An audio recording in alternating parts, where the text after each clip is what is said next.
morning indeed. He's bringing the fire this morning, but he is actually here this morning on a Sunday morning. He dragged himself out of his bed this Sunday morning indeed.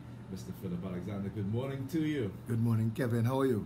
Your voice sounding low and sleepy still. Low and sleepy is Maybe you're louder than that. Well, no. Good morning, Kevin. How's that? A little better. I had to talk that loud for 2 hours. You know, the thing is, you do it all the time. I know, but it's early Sunday morning. Good morning to all the lovely, loyal listeners of More FM 104.7. Thank you again to Robert, Amar, and Sharon for allowing us this time. Thank you for Kevin.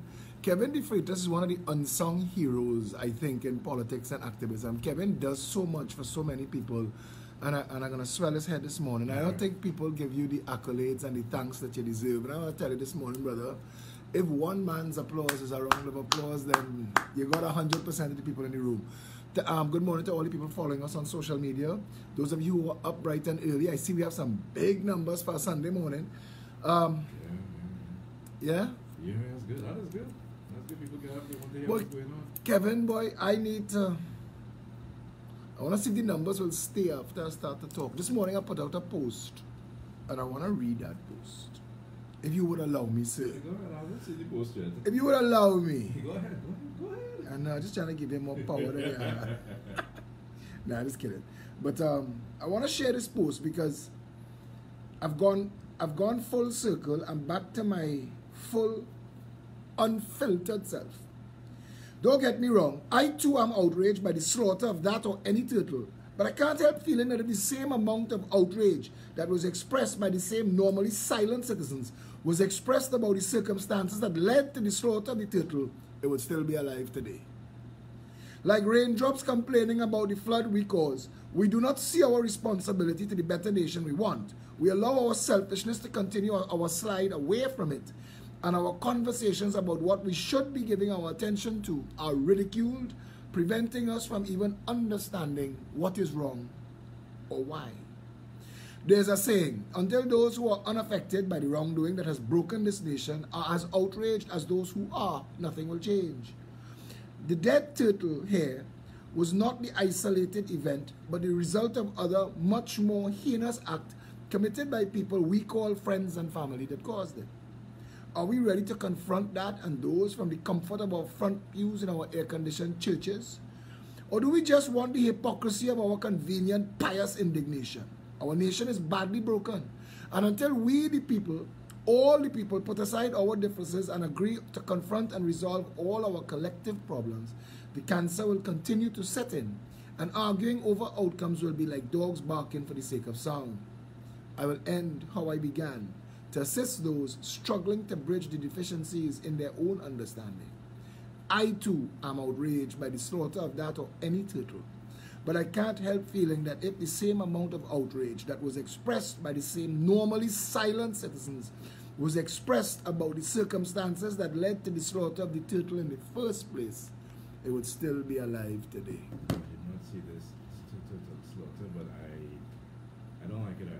It's something horrible. I don't know why people in this country are hungry, so you have to eat everything. And the point is, yes, but you know what? Even though you're being a little sarcastic, if you were hungry, Kevin, you would see that turtle.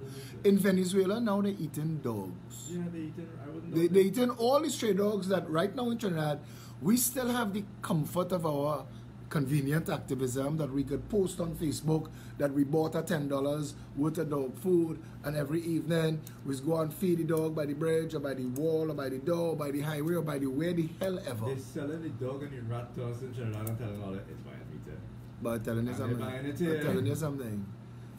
The same people who posting piously about the turtle put them in the situation that lawyers, doctors, engineers finding themselves in Venezuela, and you're eating it. Yeah, I saw a story from Washington Post put a story. Bit about Trinidad and Venezuela. More about Venezuela and the struggle that the Venezuelan people are going through in Trinidad when they come across how they, a lawyer, a doctor, they say over there, well, a doctor could get work anywhere, but a lawyer come across from Venezuela have to come across here and they clean people's house. Somebody make a joke with me and tell me, because I was go cooking vibes to eat, and there are about 5 Venezuelan girls working there, and I ain't gonna lie, them girls says, wow. No, this looking too. Kevin, you are a badly broken man. You need deep therapy. But they work so hard. I mean, in Trinidad, that same type of person, that same pink skin, that same good looks, sitting at home waiting for the man to come and pick them up and take them out and spend money by that same restaurant or better. And they would get that to happen because what is it they looking? A man tell me, he said I'm working better than Trinidad man. And when you sit down there and you watch them working, they're working very hard. You know what the answer to that is? Because they have to. Yeah. In Trinidad, we don't have to do nothing. Yeah? Boy, if we can... That's why I see them selling double. They're all over the place working. They have to. I tell a story about a young lady that I met in Cooking Vibes, and she's there every day working very hard. And I went for lunch in a restaurant in Movie Town, and she's there too, working in that restaurant. So that evening, I went Cooking Vibes, and I asked her, I said, you are a waitress in 2 restaurants a day? He also does not cook home apparently. Shh. Shh. She said yes. She said yes. Kevin, on my way up the ladder of life, I have had many jobs. And one of them, for a while, I worked in the food service industry. I'll tell you something.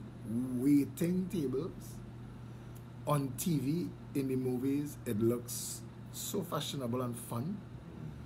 But at the end of the day, at the end of a shift, waiting tables, your feet, your ankles, your knees, because waiting tables, you walk like a 10K. People don't know this, but for that whole night, you don't stop walking. And she leaves Movie Town and walks to Carlos Street, Robert Street corner intersection to do the same thing again for her next 8-hour shift. What? And then she walks home. And she says that she has a lot of family and that all the money is for them. She has a small window of time. She doesn't know how long she'll be allowed to stay here and work. So she's working this hard to get as much as possible to send it home.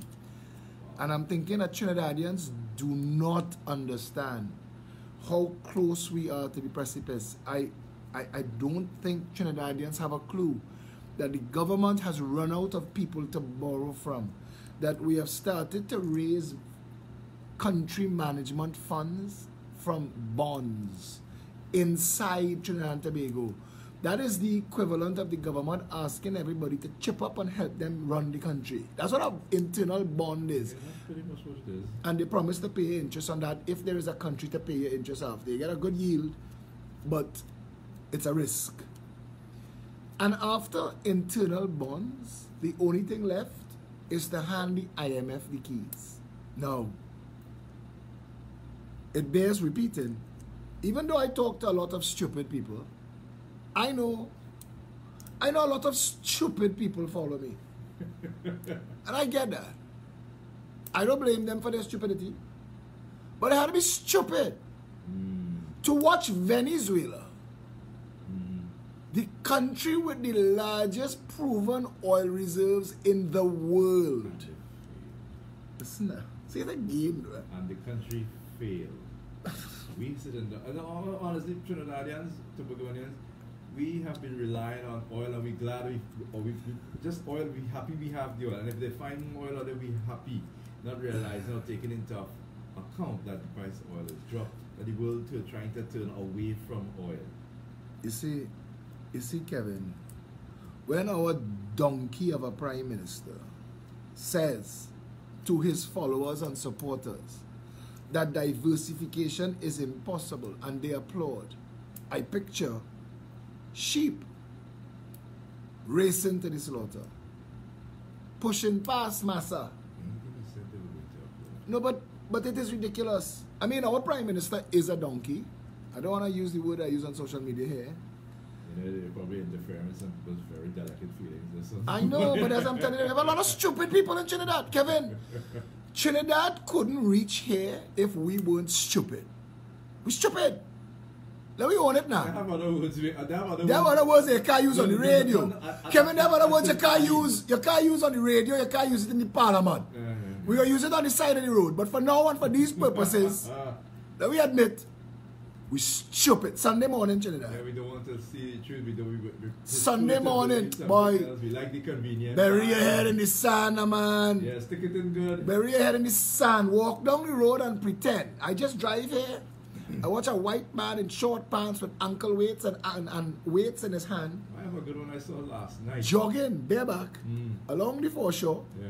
Obviously, this is his workout regime, rain falling. Yeah. And 100 meters behind him, I watch a homeless guy struggling along the same path.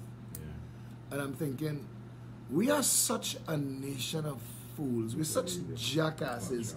Listen now, there are people who think that putting their children in Fatima College and getting a better chance at a life for their children while leaving the children across the road in Mokorapo Junior Secondary with almost no hope that 10 years down the road, we're so stupid. We can't piece together the fact that the doctors and the lawyers and the engineers and the thieves and the bandits come from the same pool of children that we either succeed with or we fail with. So we don't get that after we shuffle off this mortal coil. I wrote a story once about this guy who, because I'm a writer, that's all I really am, and I love writing, I love my writing, I don't give a damn who care about it, I don't care. And people say, Philip, you're arrogant. I want to tell them, I said, the same sun that warms you. When you say things like that, people don't normally say that. I know, but I don't care anymore. That's why they say you're arrogant. Kevin, I want to be arrogant. I want everybody to get arrogant. How people start talking sense and stop talking foolishness. They were saying, the same sun that warms you with kindness will blind you with vigor. I love the way they juxtapose the word blind and vigor. Because it means that the sun don't give a damn. It doesn't care. The sun is arrogant. Get back to the sun now. The truth of the matter is this morning, Kevin, we were going somewhere. But this morning, I woke up in a king-size bed in a room that has a whisper quiet air conditioning unit set to a perfect temperature, regardless of what's going on in the world outside. I have blackout curtains so I can make it midnight in the middle of the day. And it's Sunday morning. And my alarm rings at 6 o'clock. And I look out the window to see overcast skies and rain falling. And everything that is my arrogant self wants to roll over and hug my pillow tighter. And I had to wake up, bathe, dress, and come here to argue points that we've argued before for a decade. And I have separated myself from the leadership of the Progressive Empowerment Party to save the stupid people from themselves. There are people who sat in meetings not understanding what built the party and the following that I built based on how I talk, that were of the view that how I talk can harm the party. So I said, you know what? Let's give them a chance to prove their point. That's a bit of an odd thing. It's a conundrum, eh? How are you going to harm the party? The party, as awful as it's going to sound, the party was formed, in a manner of speaking, to create some harm to the political system. You have to create some harm. Disrupt the conversation. Disrupt the narrative. Yes? Yeah. But along the way, you end up... A platypus is an animal designed by committee. That's a joke. But it looks... but it looks like something that different people had a say in, and it made no sense going forward. When you end up with too many people talking, the first casualty of the conversation generally is intelligent discourse. People lose sight of why they gather, and then they superimpose new roles and motives for themselves. So I thought, you know what?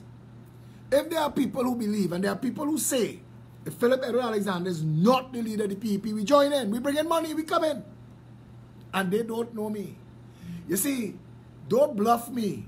Don't play chicken with me. I will crash into you. You want it? Go with it.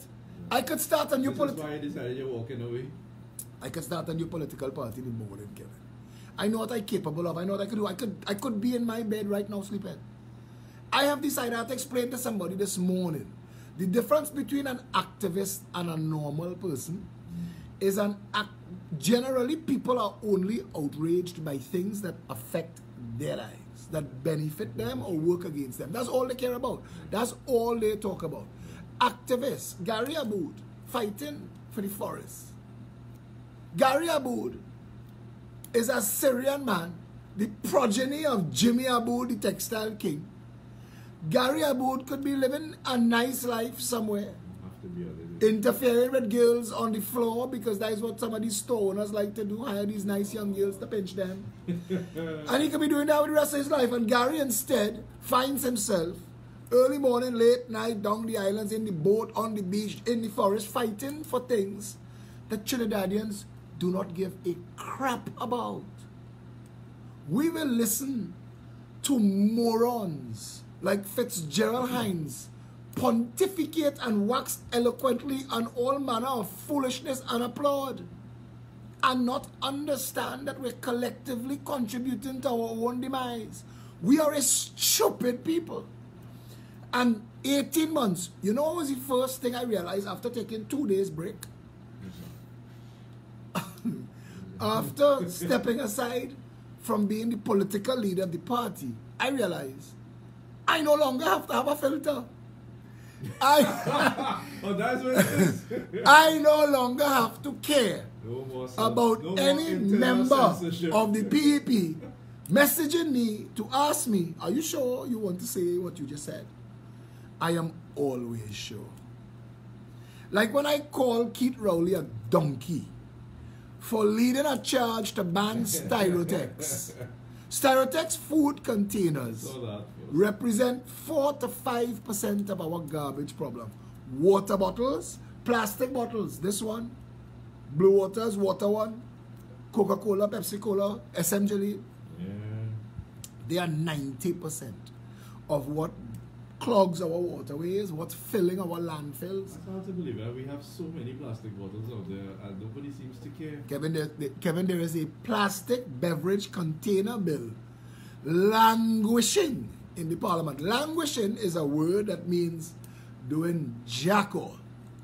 In the government, in the parliament, we've spent millions of dollars researching and preparing this bill to protect the environment, and it's languishing there for over 15 years. They wouldn't pass it into law because it'll cost Dominic Hadid money. And it will cost him money because he's the market leader. And because it will cost him money, and because he's a financer of the PNM and the UNC, neither the PNM nor the UNC will be motivated to bring that plastic beverage container bill to the parliament.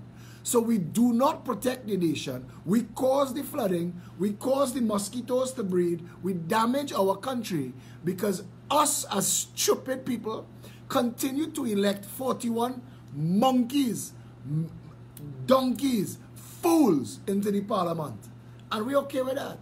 This is why Massey, when they decided they want to charge 50 cents for a bag, and they have all these nice green commercials playing about how environment and all this, and I was like, this is ridiculous. Everything is covered in plastic in the whole store, and you're worried about plastic.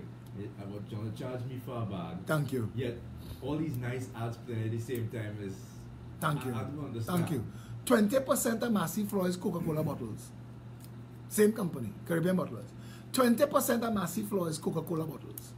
That destroying the environment. One Coca-Cola bottle, if you melt it down, is worth 500 Massey bags. But like Jesus Christ in the Bible was tolerant of the Sanhedrin.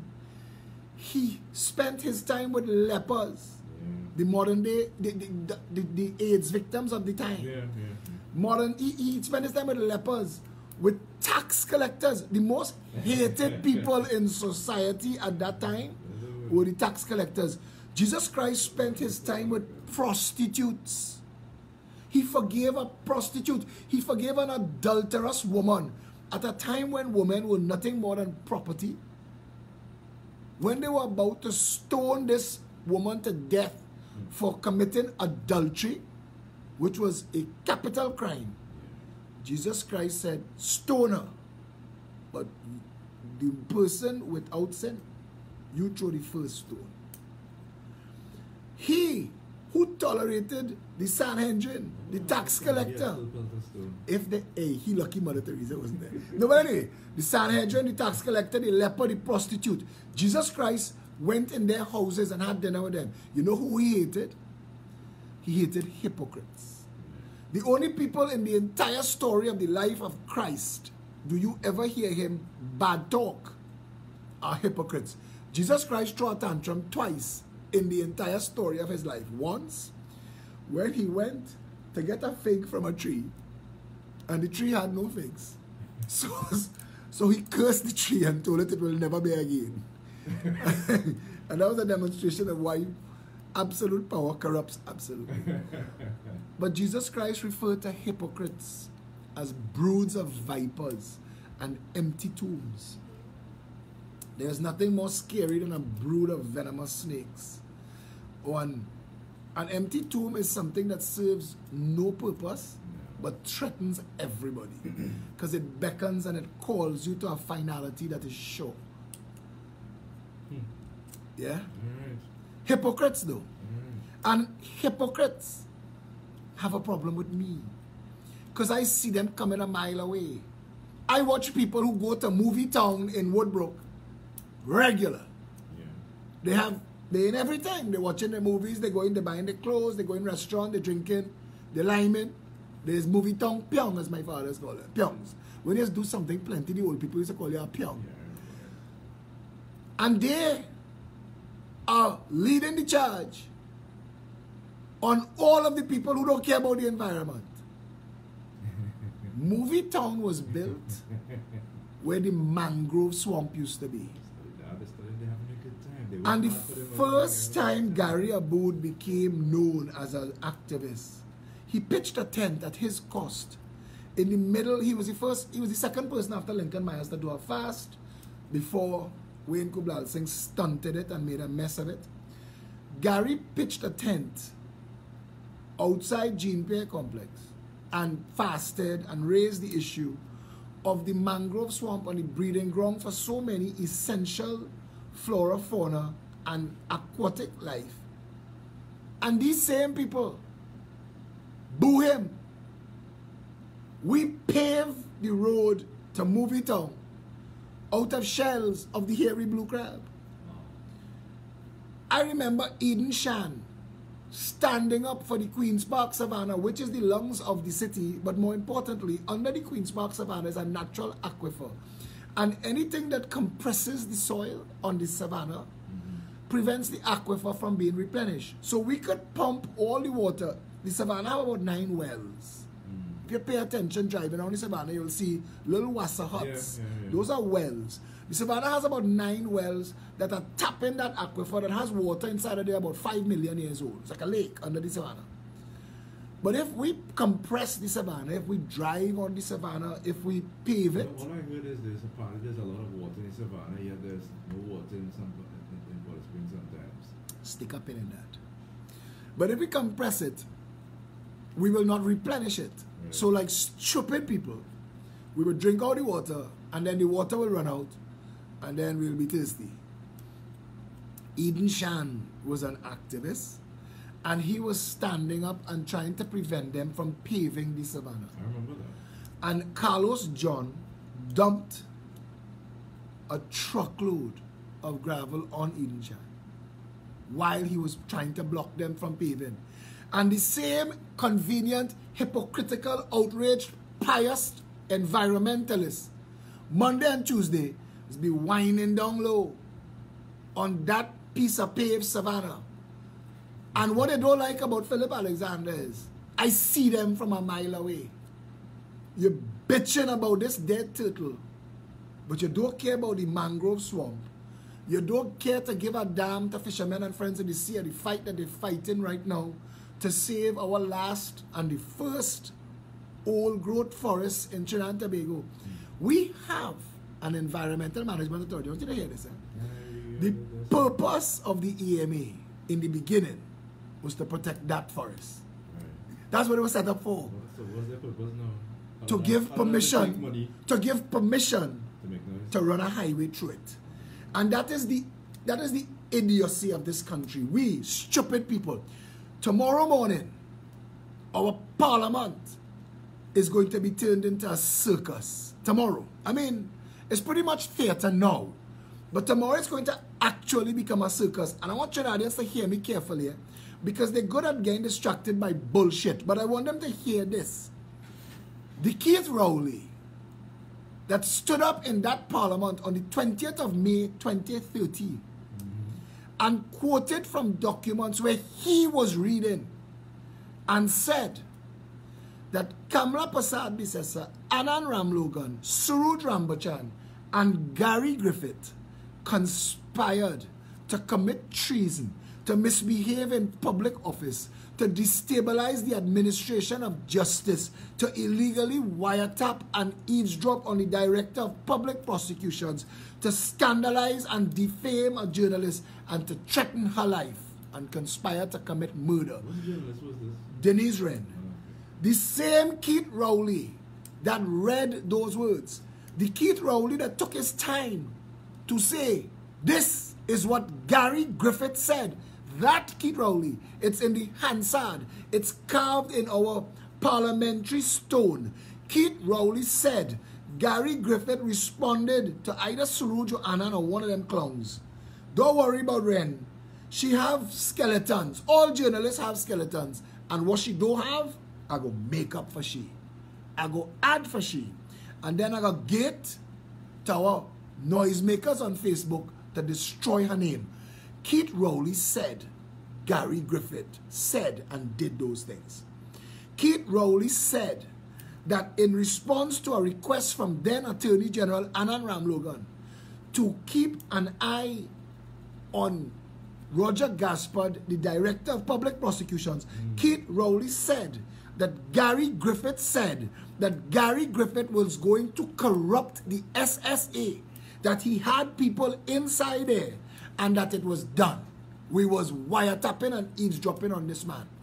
The same Keith Rowley that said that Gary Griffith was capable of those things, the same Keith Rowley and his prophet, Faris Al-Rawi, who swear to this day that every word contained in Emailgate is fact, is going to the parliament tomorrow to nominate the same Gary Griffith as Commissioner of Police, head law enforcement officer in the land.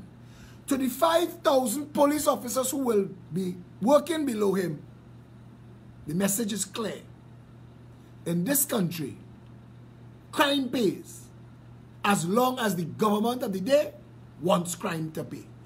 Keith Rowley has a responsibility to the nation, and tomorrow morning, I am going to the parliament with a letter to serve to the Speaker of the House to let her know that the nation is aware that if she allows that debate to take place, the debate for the nomination of Gary Griffith, without calling on the Keith Rowley that used that parliament to defame Gary Griffith in the first place, she would have brought the entire house into odium and disrepute. Because the two thoughts cannot exist at the same time. Keith Rowley cannot appoint Gary Griffith as Commissioner of Police if Keith Rowley does not retract what Keith Rowley said about Gary Griffith in Emailgate. And if Keith Rowley retracts what he said and what Faris Al-Rawi said about Gary Griffith in email, regardless of what they do when they're drinking and chumming and liming in trotters, Gary, Rowley, and Faris, and the rest of them. If they don't, and if they do recant, the nation has an obligation to demand of the Director of Public Prosecutions that he instructs the Commissioner of Police to charge Keith Rowley and Faris Al-Rawi with conspiracy to overthrow and democratically elected government by trick and by hijacking the parliament. Because it is one of two things, and we can't have it both ways. So this is not about Nicole Dyer Griffith and what she think when she hugging up her husband in the night. This is about Keith Rowley saying to the nation that Gary Griffith is a co-conspirator to commit treason and murder, that he illegally wiretapped the DPP's office, that he scandalized and defamed a journalist. the same Keith Rowley who said that, if he cannot say that and nominate Gary for Commissioner of Police. And that is the point that Trinidadians have to understand. That cannot happen. Keith Rowley has one of two options tomorrow. Retract Emailgate and appoint Gary Griffith, or remove Gary's name from the list. There is more that I could say, and I am waiting to add it depending on what they do tomorrow. There is more that I could say, and I will say it then. But I'm saying to Trinidad and Tobago that if we do not wake up and stand up against the nonsense masquerading as government in that parliament, in the government and the cabinet, we would be co-contributors to our own demise as a nation. And Gary is your friend. Gary is my very good friend. Well, was. Was now. He's not spoken to me since I raised this issue. Because before I raised... Job, you know that, right? What? Apparently he wants the job. The UNC didn't realize this was the issue. For all, they have more lawyers in their party than anything else. And they didn't realize this was the issue. The UNC wanted to throw a tantrum. Oh, Gary was a UNC, so you're endorsing Kamala. That's nonsense. Nobody care about that. Oh, the process was flawed. How come the process was flawed for Bim Bam and Boom, but it's not flawed for... Nobody cares about that. The only issue here is this. It is either Gary Griffith is a person capable of treason and murder, capable of scandalizing and defaming a journalist, is capable of illegally wiretapping the office of the Director of Public Prosecutions, or he is Commissioner of Police Material.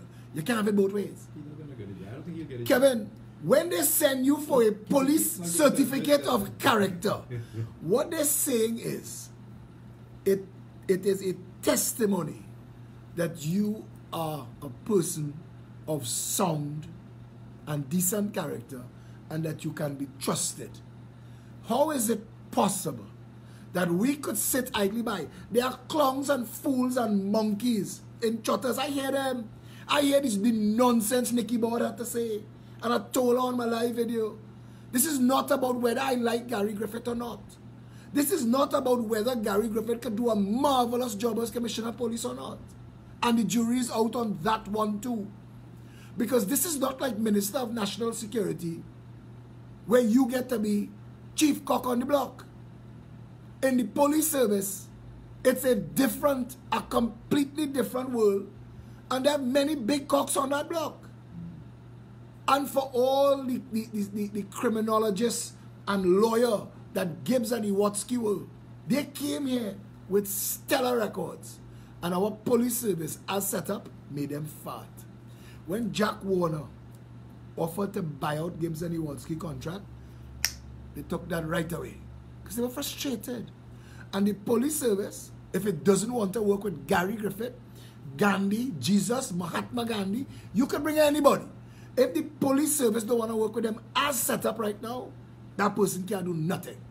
Can't fire them, can't discipline them. The most you'll be able to do is go on Hema show and Fazil show in the morning and bad talk them. And I ain't helping nobody. What we need is a functional police service. And again, come back to the same parliament. Because it is the parliament that has the power to write the laws, that right sizes and governs the police service. We gave them the power to govern themselves, to do what they want for them to protect themselves from getting fired. We gave them the power. Kevin, they set up everything our country, to give themselves the power. Country is a joke. Our country is a joke.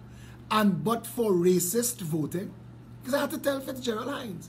Fitzy called me the other night, you know, he said, boy, Philip, I am sad that you're leaving the politics. I said, Fitz, you're trying to be sarcastic with a man who built himself a public persona and a political career that you couldn't do except for a racist cult vote. That outside of the PNM, you couldn't get 3 votes. Somebody called me last night and told me, I don't think you understand what you did in 18 months getting 69 votes in a district that the 22-year-old UNC couldn't get 50 in the last local government election. And I know what we did. And I know what I did. I know what we're capable of. And I know what we're building. And that's why now is the perfect time to step aside and demonstrate to people what we're really supposed to be paying attention to. We can't get caught up in the thick of thin things, distracted by trying to build the next version of the Congress of the People. The Progressive Empowerment Party was not created for that. And if it tries to become that, I'll start over. There are people in this country that want a better nation, and I'll work with them, and I'll keep trying till we find the right people to do the job. Service to country is more important than anything else. Our collective situation. This is why we're stupid. We don't understand that when rain, Bob Marley say, when rain fall, it don't fall on one man's house. Flooding affects us all. Poor healthcare, poor education, Mosquitoes. the bad stewardship of the economy. All of those people, they have this thing about, oh, when they came for these kind of people, I wasn't one of them, so I didn't care. And then they came for those kind of people, but I wasn't one of them, so I didn't care. And then they came for these kind of people, but I wasn't one of them, and I didn't care. And then they came for me. And that is what Trinidadians don't understand. So like the small businessmen in the middle class who live in Westmoreland and things, who are crying to me now, Philip, my business, it almost closed down, and I'm 4 months behind in my mortgage, and the same bank manager who used to come to my house for dinner, not taking my call. And I am worried because I can't pay my dental bills. This is what they're telling me. And I'm worried I'm going to lose my house. And I'm saying in my mind, where were you when I was ringing this alarm bell 10 years ago? I did it loud. I did this every night. I went on every TV station, every radio station was published. I wrote prolifically. I have written millions of words. The information is out there. You had to have known this was coming. We don't pay attention to that. What does they say? We do business. We do business. I mean, we refuse to look across to Venezuela and see it happening there. We refuse to look at Haiti and see what it could get to there. We refuse to look at it because we have oil. Venezuela have oil too. Kevin, I am worth, as a communication specialist, between $300 and $500 an hour, depending on the job. That's what I charge. I don't take work from just any and everybody. And it's what I'm really, really good. I mean, Gary could vex all he want to vex. He's tell people.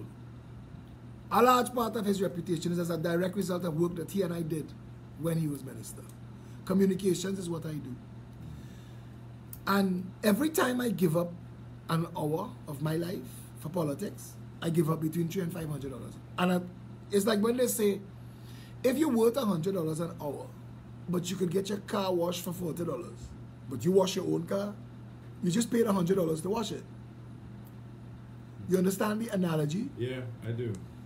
Yeah, Getting people to I understand. Getting people to understand that it's not enough to sit on the sideline and cheer. When I say I done, the amount of people want to have a conniption and throw a tantrum and send me all their quotes from all the different religions and God's richest blessings and begging me, stay, come back, don't leave. I want to ask them, where's your donation?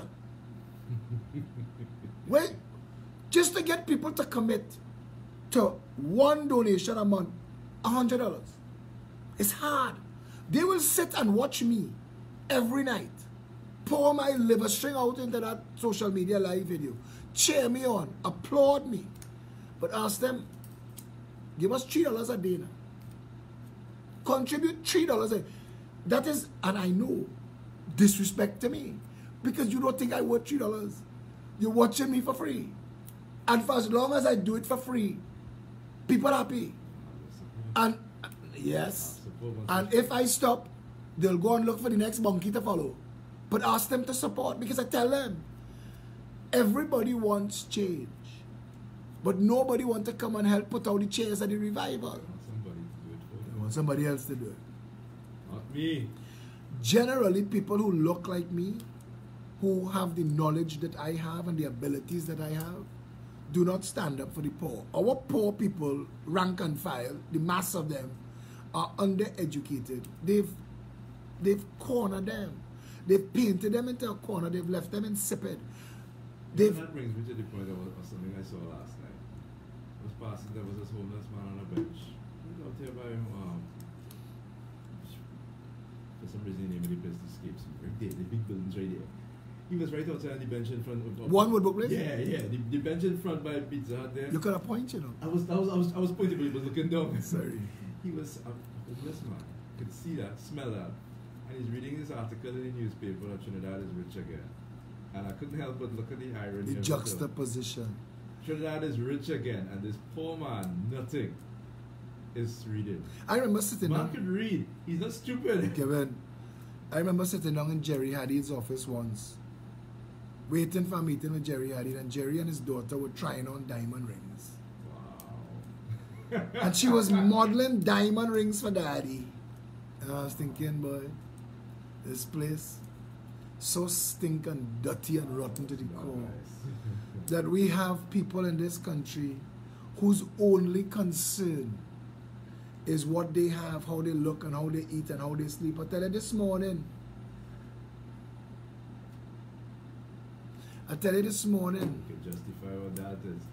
I could have rolled over and hung up my pillow, boy, Kevin. Rain falling. You know when you wake up, I tell people something, eh? You want to know when you're rich? When you're really rich is when you wake up in the morning and the sky black and rain falling, and you can roll over and continue sleeping. You know that your bill's paid and you have food in the fridge.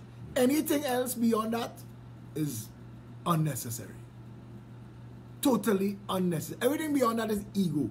Everything beyond that is stunting. Look at me. As I tell people, I don't own a brand. All my brands say Trinidad and Tobago. I don't own brands. I'm not into that. I don't need it. I find that I'm pretty. And I'm pretty enough. I know I'm intelligent enough. I don't need, and again, it comes across like arrogance. But you know, you're a good looking man, you're an intelligent man. No homo. What does that mean? What's this no homo thing mean? No homo. When you say something and then you add. Anyway, but seriously, you have to know Leroy Callis, Black Stallion, he said, if we don't know where we come from, how the hell we could know where we're going? People of Trinidad and Tobago walk around every day without a plan. The only idea is get more money. Get more money. The union leaders telling the workers we could get you more money. The bandits looking for guns to get more money. The politicians and their bandit friends in the Chamber of Commerce and the Manufacturers Association, all they want is more money. I watched John Rahal, who was in the cloth business, become a school and house builder under Manning. There are so many overnight contractors. Wassa, I watch a banana importer. He was a banana importer and become a contractor for Wassa under Ganga Singh.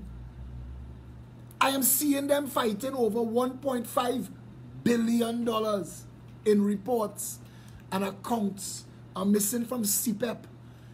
That $1.5 billion, Kevin, never reached the poor man. Of that $1.5 billion that missing from CPEP, less than 20% paid in actual salaries, despite the fact that we pretend that CPEP is for poor people and to give people who need work a chance at life. CPEP is one of the most egregious acts of rape in this country. You have government ministers, party financiers with CPEP contracts. I remember listening to Rocky Garcia in the Congress of the People fighting and cussing. We need URP gangs and CPEP contract for we people. UNC getting too much. And I'm thinking, what did we do? As the Congress of the People, and I wasn't surprised when the same Rocky Garcia sell out for a bag of money from Rowley. The same Rowley that he cuss and fight to build a political career, waving a flag and whining low in St. James like a clown. But everybody in Trinidad, that's what we are. Get money. Bag of money, yeah. Get money. Camille Robinson Regis don't care how she look. She don't care how she look. She don't care what you think. She went with $143,000 in a brown paper bag to tell you that there is nobody in this country enforcing the law. You think there is. There are an alphabet soup of letters, of organizations that exist that you think have responsibility and oversight. But it's all bullshit. It's all smoke and mirrors. Trinidad is set up as a theftocracy. The government, this boy used to call it, Suniti Maharaj ex-husband, set up Tapia. Lloyd Bess. Lloyd Bess said, the election is for control of the cash register and the police. That's what elections is for in Trinidad. That's pretty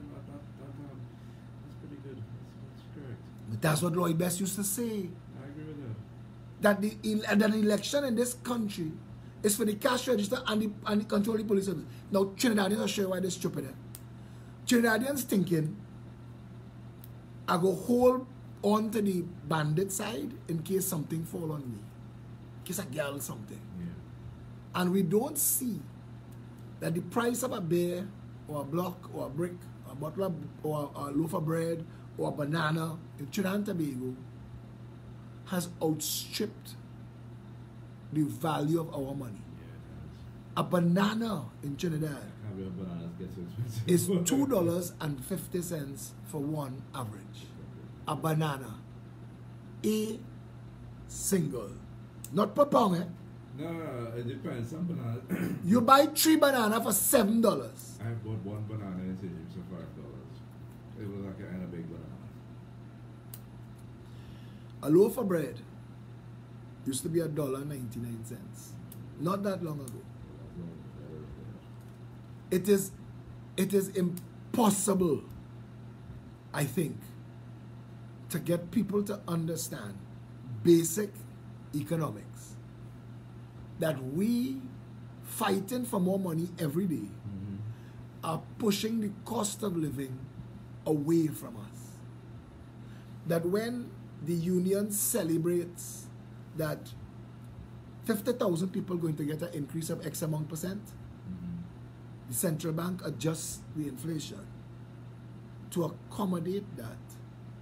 So prices increase across the board like a domino effect. And once bread go up, gas go up. Once gas go up, taxi driver fares go up. Once taxi driver fares go up, everything else go up. And the same increase you just get before it hit your pay packet has actually cost you money. Because you're in a worse off position than you were when you march and you beat your drum and you get that increase. There is a word called parity. You need to maintain the gap between the rich and the poor. So prices go up, you get more money, prices go up. No, we can live in a nation where it is possible for people, for everybody to have a good life. We could live in that nation. You know, people wake up in the morning and want to send me. You know what I tell you? Difference in behavior and people. So it's kind of difficult to make it. I mean, we've been comparing ourselves to things could be nice like in the Scandinavian countries, but there are different people there, they think differently. Kevin, to all the people who wake up every morning and the first thing they do is they send me a message, depending on their religion, about God or Allah or whoever that's shining down and smiling down on me, that has me at the center of the universe and all that. You know what? I appreciate the effort. Stop doing it. Stop clogging up my messenger with that and clog it up with pictures of you buying a hops bread and cheese for a homeless person. Show me you standing with a flag or a candle outside the parliament. Send me that. Stop sending me foolishness and telling yourself that you're doing something because you're clasping your hands and praying. They have a old saying, pray to Allah, but tie your camel. You get that? Yeah. You get that? Yeah. I was driving down the road with somebody. She had parked her car. She had parked her car. And she was worried about where she parked it. And while we was driving away, she made the sign of the cross. So I said, what you did? She said, I just asked Jesus to watch the car. I said, now you see, there's going to be an earthquake or a hurricane or something somewhere today. And people are going to lose their lives innocently because instead of being there to save them, Jesus is busy watching your car. Kevin, I know I'm sounding like I'm trying to ridicule everything, but the purpose of it is to wake people up. If we do not wake up, we are Venezuela, we are Somalia, we are Haiti or worse. And all the oil and all the gas, the price of oil going up by the day, and Venezuela's inflation is at 1,000,000%. 1,000,000%. That means that it is a wheelbarrow now of Venezuelan dollars for $1 US. A wheelbarrow. A wheelbarrow full of Venezuelan dollars. Trinidad blue notes could come down to, imagine if you go to buy a pack of cigarettes and the person in the gas station tell you $2,400. And you have to pull out 2,400 Trini blue notes. Trinis don't understand how quickly an economy collapses. In Argentina, when their economy collapsed, price of bread was $1 in the morning. It was $10 by lunchtime, $100 by afternoon, and $10,000 by nightfall for a loaf of bread. That's why they used to come out in droves to line up to get bread in the morning. The money in your bank account went from having value to being worthless. The debt that you had to the bank on your business, your car, or your house became immediately unpayable. You will no longer, imagine you have a car. I'm just trying to get Trinidadians to understand this. You have a car where you're owing General Finance or Island Finance or Republic Bank or First Citizens Bank, you're owing them $50,000. And you find out that because the economy collapsed tomorrow, you are owing $50 million. And the bank calls you. And the bank want their money still. The bank calls you to ask you, are you capable of paying us this $50 million?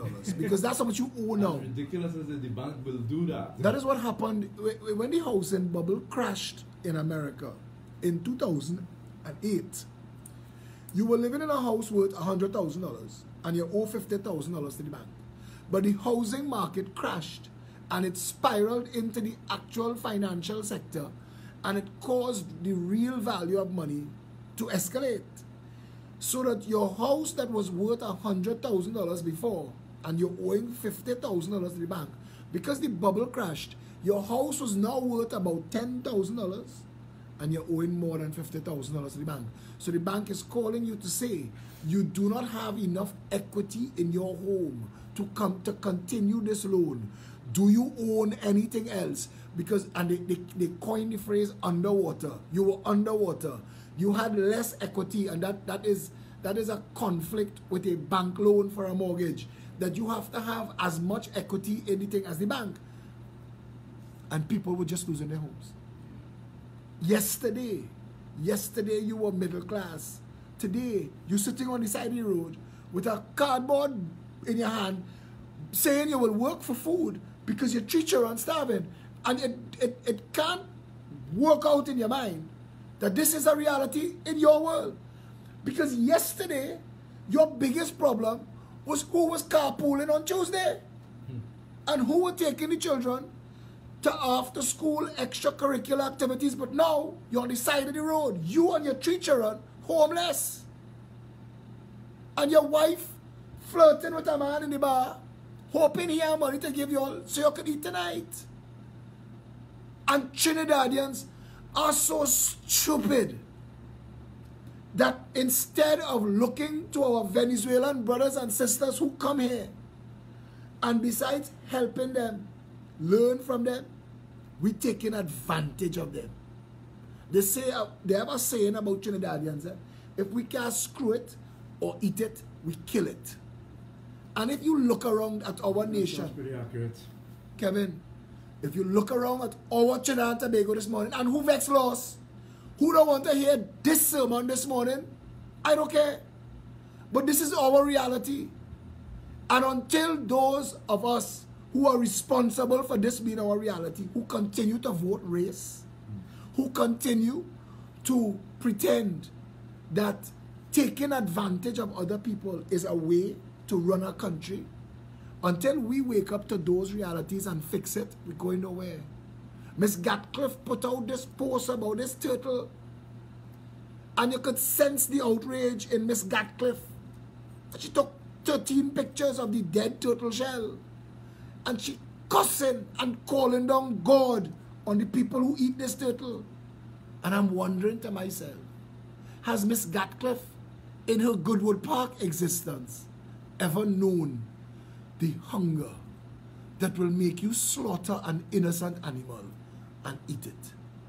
Does Miss Gatcliffe, in her well-coiffed ignorance, know that more than half the population of Trinidad and Tobago goes to bed every night hungry? Is she aware that despite the fact that we are the third wealthiest nation in this world, the vast majority of our people are getting by day by day? Does she know that? Because if she did, she would have been speaking up with that passion a long time ago. Like Marie Antoinette, who thought, if bread run out in your house, eat cake.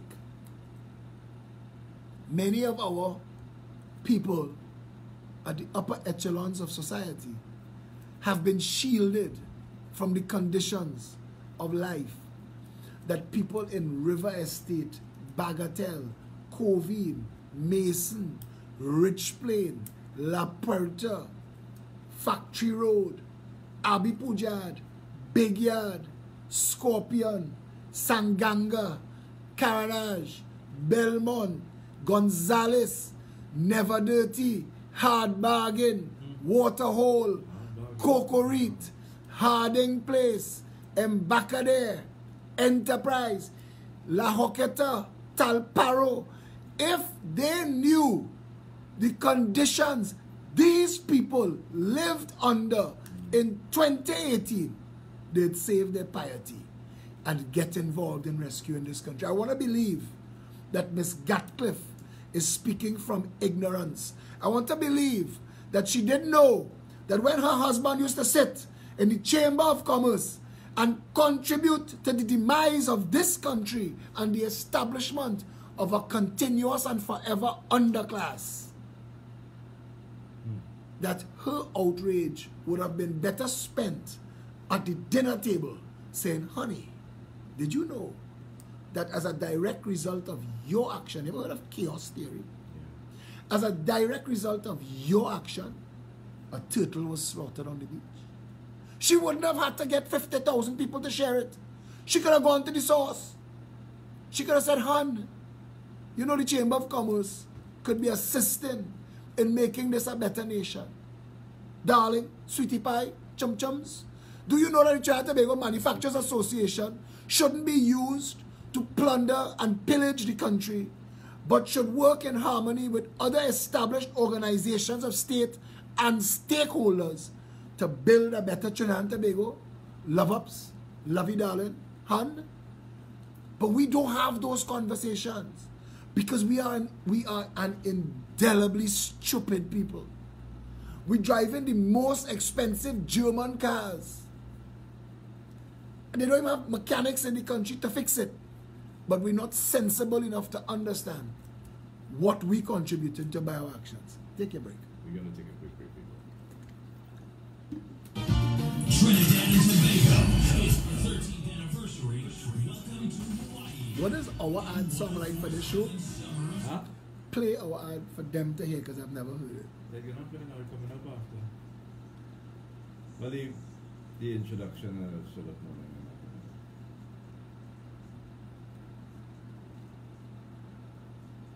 Many years ago when I was in school, a friend's father used to fix the German cars. He was the only person licensed to fix the Benz and all the German cars in Trinidad. Other people could fix it too, but you know, he was the one that the dealers turned to fix the car. What was his name? He was Hussein. Solo. They used to call him Solo. I can't remember what the hell he used to call him. He used to be a race driver. It was highly entertaining. Hey, pass it anyway. Hey, intro pass it already. That was quick way. Ready? Play the intro on it. Again? Oh, yeah, what I didn't realize I was talking and I didn't play. Alright, play it again. But I want to hear it through the.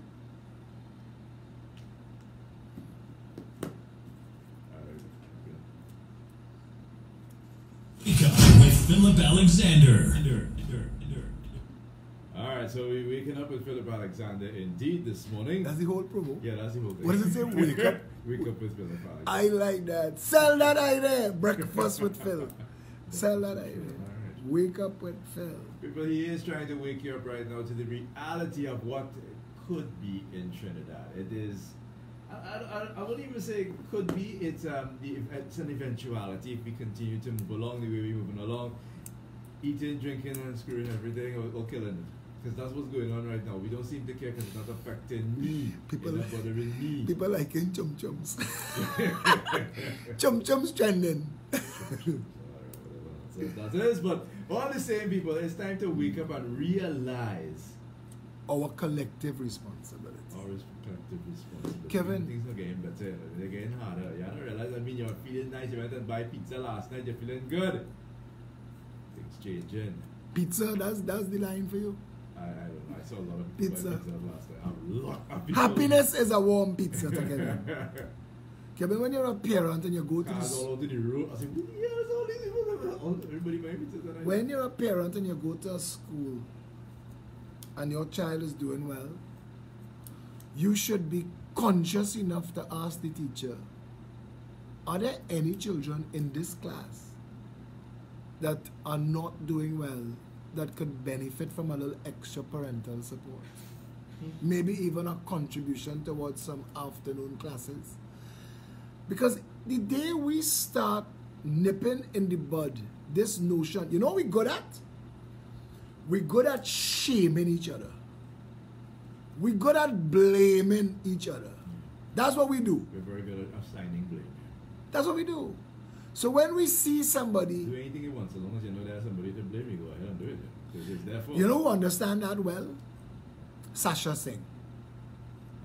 Okay. Sasha, who used to date Chandra Sharma, you know Sasha? Yeah, so she have the big thing over there, somebody or publishing her book or something. Right. Now you see that?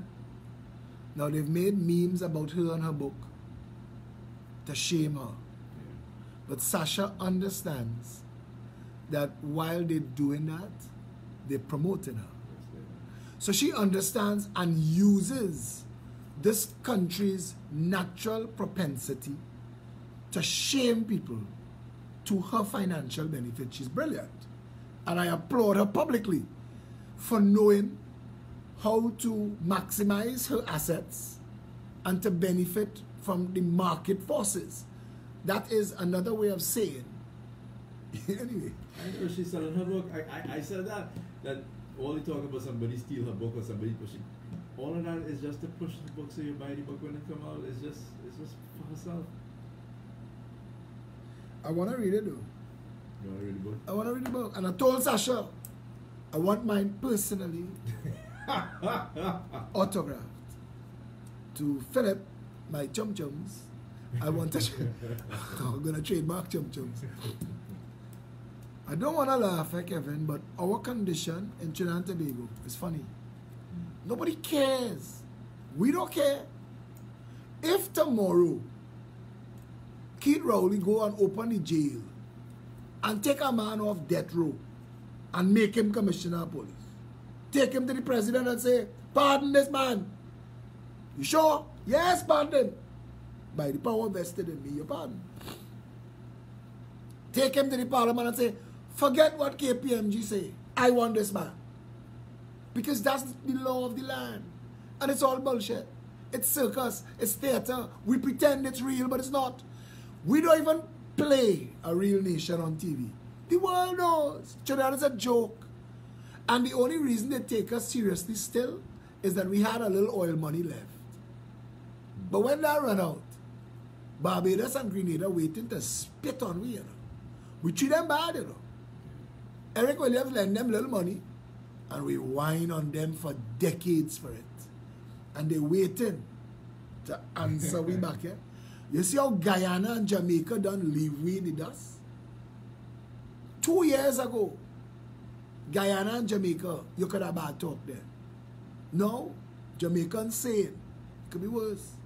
We could be Trinidad. Our crime and murder rate eclipses Jamaica. And our failure as a nation to steward our economy eclipses Guyana. We are waving at failed nations as we pass them going down. Somalia and Haiti are in a room somewhere with a small cake, with some candles, waiting for Trinidad to arrive. Hey, Trinidad are rich. Venezuela here is for we now. Let me dance. Because that's where we go in. That's where we go in. And Trinidadians waking up this morning, if they turn on the Parliament channel tomorrow to see Keith Rowley there with a man from death row and the president on standby to pardon CNC3, Jewel Brown on TV6, we are seeing unprecedented developments, folks. Our new commissioner of police is still in handcuffs and foot shackles, but he will soon be pardoned. He will soon be pardoned. Trinidadians will take it. There are PNM people that will say, Keith Rowley have a plan. Stay with him. Stay the course.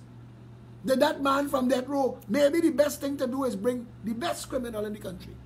And we will say those things to ourselves and to each other because we've decided somewhere along the way that we could be ostriches.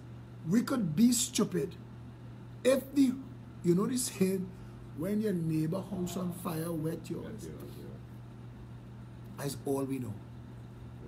That's all we know. We don't know nothing else.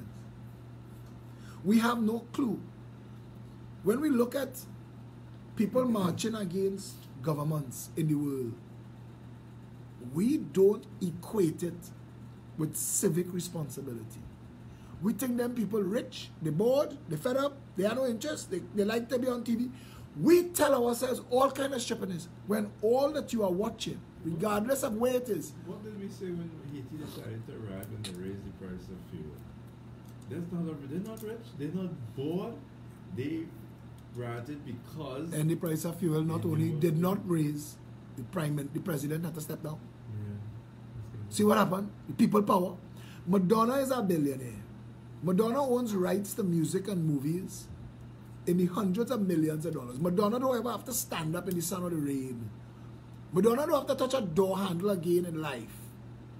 She could have staff whose job it is to open and close every door she approaches. That's their whole work. Doors. A next person's job could be dust the chair before I sit down. She have that kind of money. And Madonna was out there in the sun and the rain protesting Trump. Because for what this is not about Trump. This is about civic responsibility. When the people of Iceland found out what their bankers were doing, they took to the streets, fired their parliament, insisted that a law be written, and jailed the bankers. Yeah, they did. They jailed the bankers. Bankers are gods, yeah. That is civic responsibility. In Trinidad and Tobago, Speaking of banks, what happened became a Republic Bank and that thing on Friday? And the Kevin? staff was doing that thing because of the amount of money that the bank making and the staff not getting any of the bank. that not going to work. I was thinking last night, there was a daylight robbery in the airport where millions of dollars were stolen recently. Yeah. What happened to that? No, exactly. I We don't care. I was glad that people get the money and thing, and people were calling back telling about Ice being irresponsible, supporting crime and thing. I was like, oh, the bank thief and robbing all along time. That's a whole other conversation. And you're entitled. Vexed. My brother, you're entitled to your opinion. But what I want to say is, if you were to get a list of the news just for the last year, 12 months, 365 days, and bring the top story of each day and discuss it again, you will realize, but for all of our outrage and old talk, nothing was done. The politicians are still plundering and pillaging the nation because we say that's okay. When McCarthy, the PNM member of parliament, said, all are we thief, Trinidadians accepted that as the nation's new slogan, all are we thief. A PNM minister said, all are we thief. That is the new slogan. It was a license. It became a license for everybody to thief. I read people say on Facebook, on social media, call-in shows, read comments in the newspapers that it is understandable people will thief. And I'm trying to wrap my mind around that. Why is that understandable? Why do Trinidadians and Tobagonians think a perk of public office is to thief? And we don't mind some people thieving over others. Some is okay. Kevin, why do we think as a nation, who dares wins, who vex loss? Why do we behave as a nation that if you don't thief, you're a fool? You mean you was in there for 5 years and you ain't take? And you ain't get yours? Well, the bank should really take your car in your house. Yeah. You look for that. People say that. Because we're stupid. We are a stupid people. And we seem to take But them pride. thieving, why you do thief too? Kevin, we take Everybody pride thieving. in our stupidity. 6 regional corporations have had to grudgingly respond to my freedom of information request. Did you give Kiss Baking Company license or permission to vend on the nation's roads, sideways, highways, freeways? And every one of them so far have responded, Kiss Baking Company has no permission. We cannot give permission. It is an illegal act. They are breaking the law. But we don't dare stop them. Kevin. They know who owned them. Kevin, I have to wait to cross 8. I have to reach into the 9th regional corporation. 3 more this week. And then I have to go and serve court instructions on all of those regional corporations, commanding them to do their job and to move Kiss Baking Company You from illegally vending. And I'll tell you, make them do their job. And Kiss at the same do you time know the make them- Bakers Association disbanded itself under the weight of that assault from Kiss? That the Bakers Association, the Small Bakeries Association of Trinidad and Tobago, has disbanded itself. It's fallen apart. They're under pressure. The only person who fighting for the neighborhood bakery is Philip Alexander. And they don't, Trinidadians don't know why I am fighting for the neighborhood bakery. I don't know if it's not too late already to save them. This assault that Kiss Baking Company has launched, that hatched in their boardroom, to go and shut down every small bakery in the country, to illegally vend outside of them so that they would Yeah, have... if I find a bigger bakery like this, I see them outside the doors, but not too far from the doors. Brother, Linda's Bakery is a 1% bakery. But the small bakeries, the little mom and pop shop, they can't stand up to that onslaught. You have somebody outside. Linda's Bakery will get contracts. Linda's Bakery will be providing bread by the ton. These little small mom and pop shops that built to service the community. When Kiss Baking Company is successful in undercutting them illegally and driving them out of business, the people who don't care now but eat bread every day, the increase in the price of bread, like the price of bleach went up when Macal ended up owning all the bleach. And now that Macal own all the clay blocks, the price of clay blocks are going to go up. And Trinidadians don't understand, and they don't think, and you know who I feel for the most? The people on fixed incomes. The retirees, the elderly, the minimum wage earner. How do you go to a minimum wage earner who is earning $2,250 a month before any contribution? Before NIS, because you need to take out the national insurance money to continue to fund Apsara, Tamnaktai and Siam nightclub. Because that's what national insurance money is for. Before you take out the national insurance contribution and their taxes, they get $2,250 a month. If you took nothing out of that, Kevin, I want you to try and picture what you would do with that money to pay a rent, to pay all of the utilities and the expenses that a human being has, and to feed your family. And you know where we go as a nation? In this shame and blame game.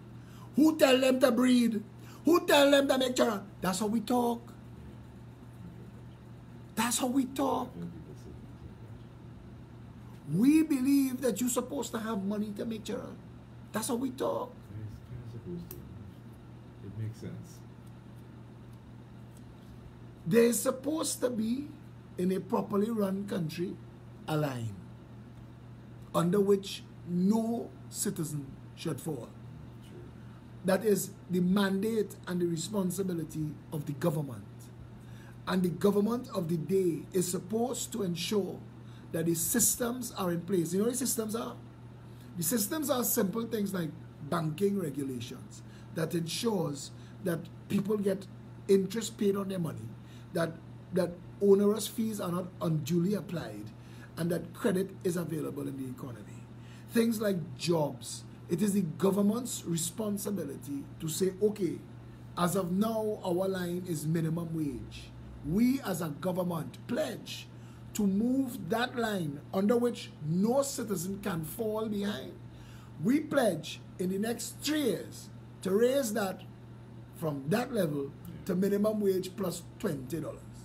And what that means is the government will go out and look to attract investment in Trinidad and Tobago for jobs that pay $20 on top of a minimum wage.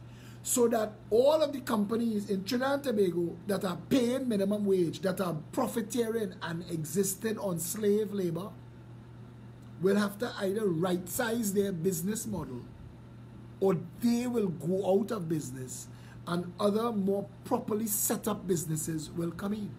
I should have tell you earlier, when we were talking about the unions, there's a word called parity. You need to look it up.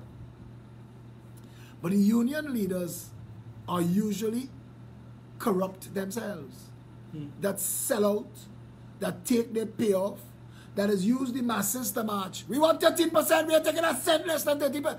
And then they sit down in a restaurant and they say, how much you want for us to get 3%? I'm going to take a 5 million. Put mine in Barbados. Comrades, we've held them as long as we could, but it looked like 3% is what we had to take. And all them marching like clowns for days. 22 shoes, man. That's Sun and rain. All your march and all your beat drum and sacrifice. And you get your 3%. But you don't know your work for next month to get 5 million. What parity is and what the workers in this country need to ask for is a share in the business, the profitability of the business. Don't give me a next raise. Because if you give me a next raise and the cost of labor makes the business unprofitable and it shuts down, I lose.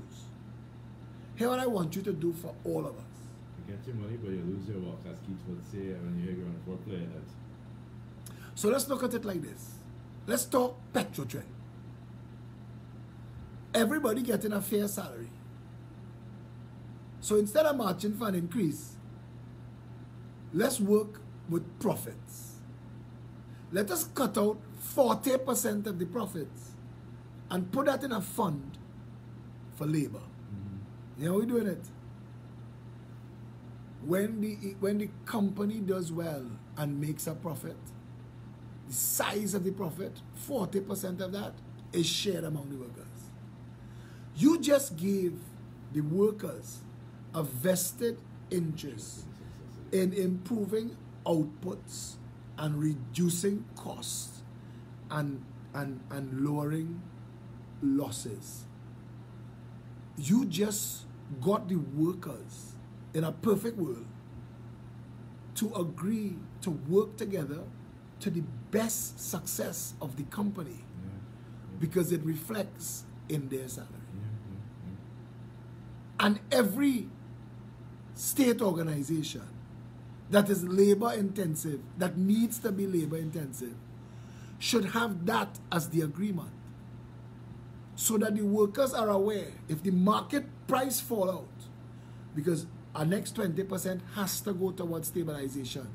That if the price of the market collapses and a sustained collapse for 3 years, we have money put aside to carry us for 3 years, but we're operating at a loss, so the 40% don't get paid. You're at least getting your basic salary, and we have enough money set aside to run the company for 3 years. If a company exists in an environment where it is unprofitable for 3 years, it deserves to shut down. You can't be manufacturing vinyl records in a CD world. You can't be making CDs in an MP3 world. You understand what I'm saying? Yeah. Market forces dictate and determine. And sensible leadership sees it coming. We have 3 years to keep you all gainfully employed as we retool our vinyl record company into a CD company. You understand what I'm trying to say? This is the kind of leadership. When the union has a seat on the board of directors, that's what the union is supposed to use it for. To ensure that the company, you don't want to kill the goose that lay in the golden egg. So you want to ensure that the company works long into the future. You want me, Charan to work here. Because it's a nice place to work. The community nice. We have all fours competition and win ball cricket and small goal. And everybody happy.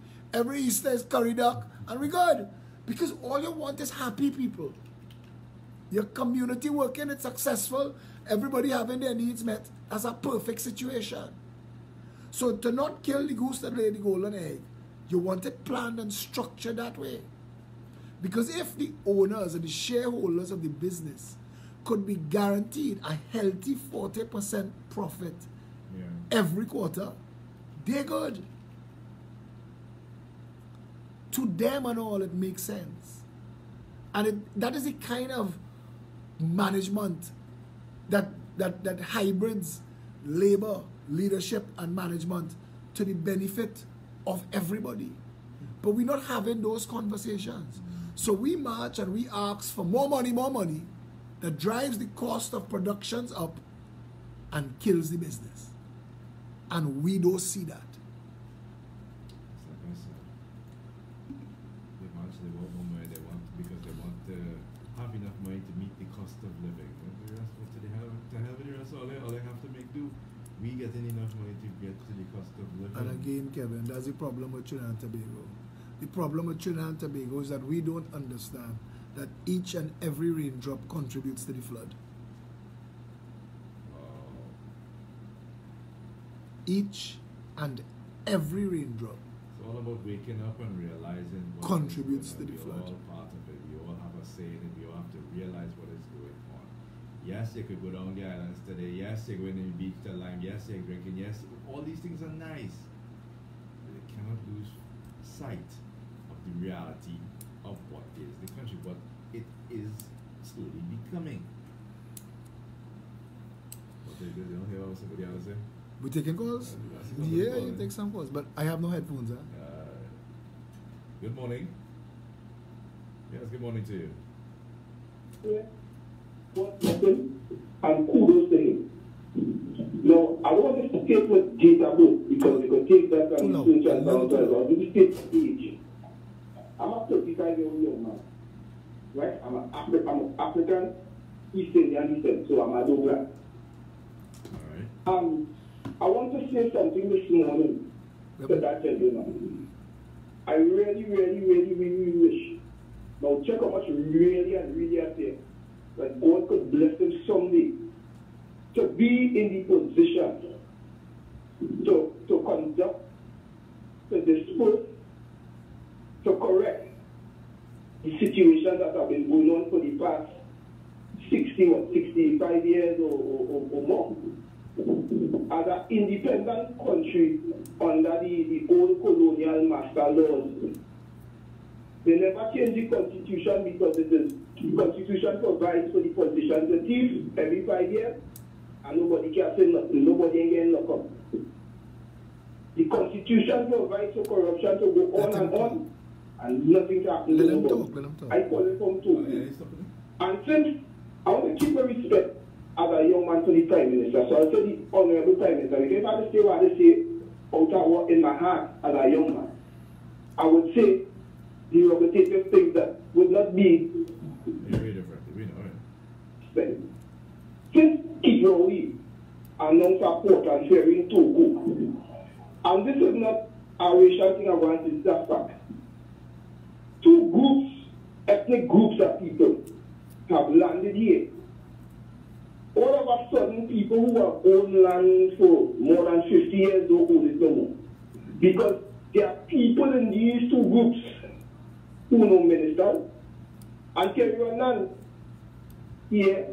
Probably here no going on and just decide here saying nothing because probably he getting food to eat.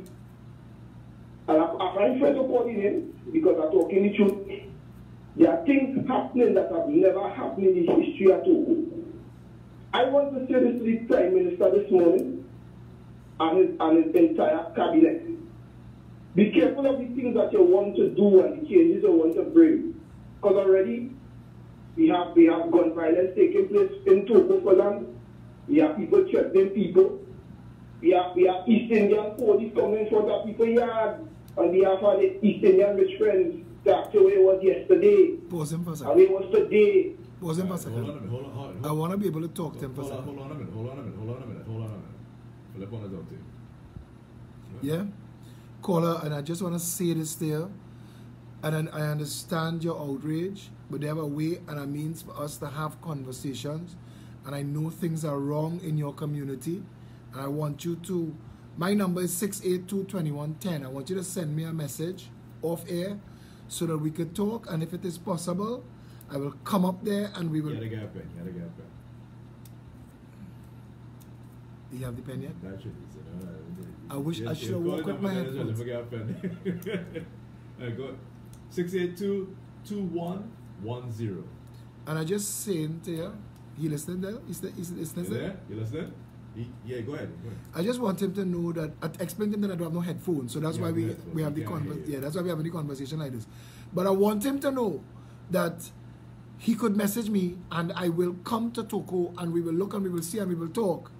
But I don't want him to put himself in trouble by some of the things he's saying. And I understand his outrage, but we need to deal with it from a position of organizing the community and getting the community to stand up. So I want him to have my number and he could call me after the show.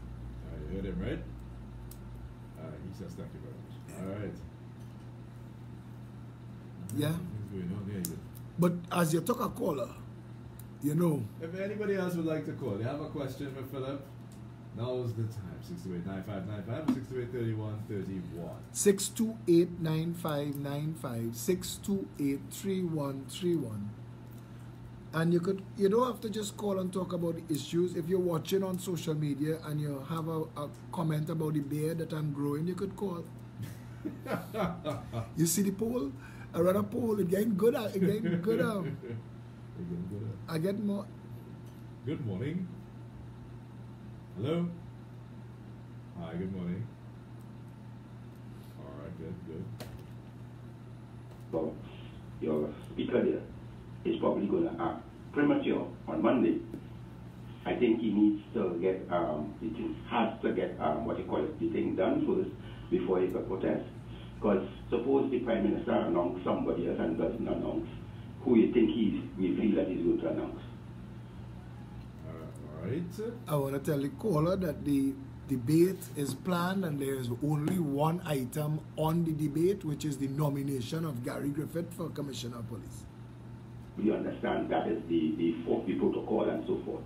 But I think there's another way you can protest against that, and I think it's premature to really say that you're going to deal with the speaker first before that motion is passed or is that announced to take place.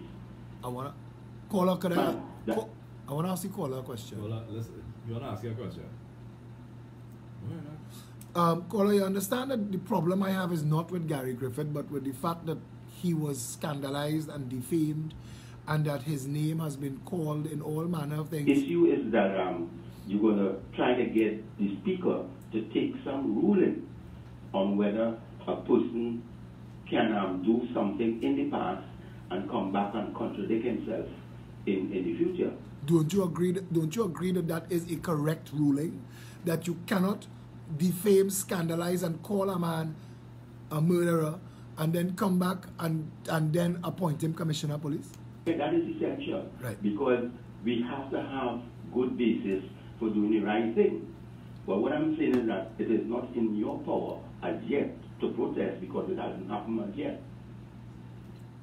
Caller, I want to say to you that that's the point and purpose of writing the speaker, to give the Speaker of the House some information that she may not have access to, and to understand that if she does not require of the Prime Minister that he recant and retract his initial accusations against Gary, that it would be disrespectful to the House of Representatives that he now continues to nominate him for Commissioner of Police without recanting and retracting. We have been living in disrespect with the Parliament for how long? They say it's a circus. So, you know, I don't see anything really positive. But I wish you luck, and I think the action really should be when it happens, we take action. Maybe the whole nation should come out and say, hey, this is wrong. I like I like your approach. I agree with you 100%. And take my number 682-2110. If you could take my number 682-2110. Send me a message, because we are gonna want to talk to you off air. And you're right, we have to work together as a nation, front and back. We have to solve these problems. Thanks a lot for that call, though. All right. Good morning. Good morning to you. With Mr. Alexander. Too much foolishness going on in this country. You say the man is a murderer, and what, you want to appoint him Commissioner of Police now? It must be cleared up. I agree with Mr. Alexander. Two people were just sitting down in this country and letting the PNM and Rowley do what they want. And look at this boat. 17 million US for a boat. Where is the boat? Where is the boat now? Leaking oil in the Gulf. Sitting down with their arms folded, accepting everything from this government. I agree with all what Mr. Alexander said. Have a good day. All right. Thanks a lot for that caller. Thank you very much. But she right, and Trinis need to be outraged. Brand new boat, brand new oil. Kevin, Trinis need to be outraged. You know that 17 million US dollars could do in this country, and that's assuming it is 17 million US. We could find out that it's 100 million US after. Look at Colm Embert and the MV Sue. The MV Sue ended up costing this country over $34 million that never sailed once. Look at the gas to liquids plant, the insanity of Malcolm Jones spending $3.5 billion on a gas to liquids plant that we got back $25 million as scrap metal. And now Nikwan buying the scrap metal, and apparently overnight it can work and we can give them operational control of Petrotrin. This is an insane nation. The lady is correct. The lady is correct, and people have to tell one another over their wall. Let me stop the foolishness now. Good morning. Good morning. Yeah. Good morning, good morning. Very well. How incompetent we Trinidadians are. You know that. Now let us look at something. I see they have an ad with the Airport Authority. Why are they fingerprinting citizens? When you enter the US as a citizen, it's your picture they take, not your fingerprint. They take your fingerprints too. They take your fingerprints too in the US. They make you put your hand on the little pad first. They take your picture and they take your fingerprints, you know.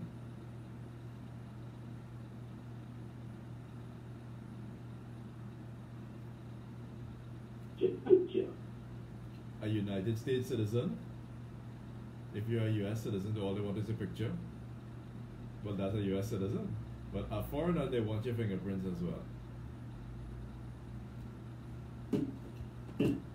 All of us here. Why? As citizens, when we return, why are they fingerprinting us? Okay, it's interesting. Caribbean Airlines. The privilege pass or that VIP pass that they're giving to individuals. Caribbean Airlines is not like United Airlines, Budget, or what are they called. Caribbean Airlines belongs to us. If that airline can adopt that kind of VIP, where if you and I and Philip going to Tobago this morning and we were in the airport since 5 o'clock, if somebody comes at 12 o'clock midday and we're on standby, because they have that $1,800 or $1,200 VIP card, they get bumped up in front of us just so. You, Philip, and myself, Robert, we have spent a lot of money on that airline when we have been taking it since it was Titas when I changed a new business name. Wow. Yeah, I choose the airport where you get bumped up and that airline cannot do that. It is a national airline. Thank you. They can't do that. Thank you very much for that caller. No, but Piarco in a mess. No, but Kevin, Piarco is in a mess. The caller right. We're doing our people all kind of stupidness, and our people feeling powerless. What we have is 1.4 million people standing the ground wherever they are, feeling powerless and just getting more and more angry. We have a country of people ready to explode. We need leadership in this country. We need leadership. I ain't talking about rioting, but I know my concern is I think I'm too lazy to riot. I'm not interested in that. No, but I am, and I don't like that. I don't like riot. I don't want current to go and water to get turned off. I want to line up outside supermarket looking to see if I get corned beef and toilet paper. I want a proper run country. We don't have to riot to get it, you know. We could shut Trinidad down just by staying home and pray. Day of reflection. A month of reflection. Listen, practice for go over season and dry coconut times. Make sure you have food in your house. Listen, we cannot continue like this. We cannot. Nothing works in Trinidad and Tobago. We are heading for a precipice. We are heading for a crisis. Those who have stolen our money through overruns and contracts and all kind of mad theft that was allowed under the PNM and the UNC, they already have their place of abode in foreign, you know. Yeah, they do. I see a pretty picture of Rowley with the arms outstretched in California. These people all know where they're going. If Trinidad sink, the 1.4 million of us, we had to sink with the boat. It is time for us to realize that the Superfast Galatian, the Galleon's passage is bullshit. That it is our money and it is our sea bridge, and if the government can't run it, fire the government. The last government cannot hold themselves up as a paragon of virtue because they have never been able to answer for all of the abuses that took place under their watch. We've not set up the country to function properly. There is no oversight. There is no procurement legislation. The Integrity Commission has no teeth. The police service has no authority over parliamentarians. What is going on? And you have fellas like Stuart Young and them, their reports to the Integrity Commission late. That's supposed to cause a form to be sent to the Speaker of the House. These 21 members of Parliament are in contempt of the Integrity Commission, Integrity in Public Life Act. Bar them from the House. And if you get barred from the House, it should force a by-election. All of a sudden, these people will get their jobs done. We've set the country up to fail. I've not said a word. Yes. You see, I've not said a He word. hasn't said anything either. No, but you see, I've not said a word because people think that I'm in this for stunts. I feel sorry for Maxi. Maxi had a stroke on top of stroke. The human in me, Maxi Coffee was my editor at the Mirror for years. That Maxi Coffee is also a jackass that espouses PNM rhetoric is his burden to bear, not mine. And this was never personal. This was about Maxi Coffee drawing salaries under false pretenses, about the Speaker of the House conspiring with members of Parliament to continue a contempt that did not call for a by-election when she knew Maxi Coffee. But I know a big man in the business. Brother man. I know that's why you run all that's why it happened. My friend, I want to ask you a question. To this day, all this stunt aside, are we aware of Maxi's true medical condition? No. We've not. They trot him out to make him look No, like but that was a stunt. boy. But that was a stunt. But we do not know if Maxi Coffee is fit for work. And I want to tell you something, Kevin. High stakes politics. Yeah. High stakes politics is physically demanding. It's draining.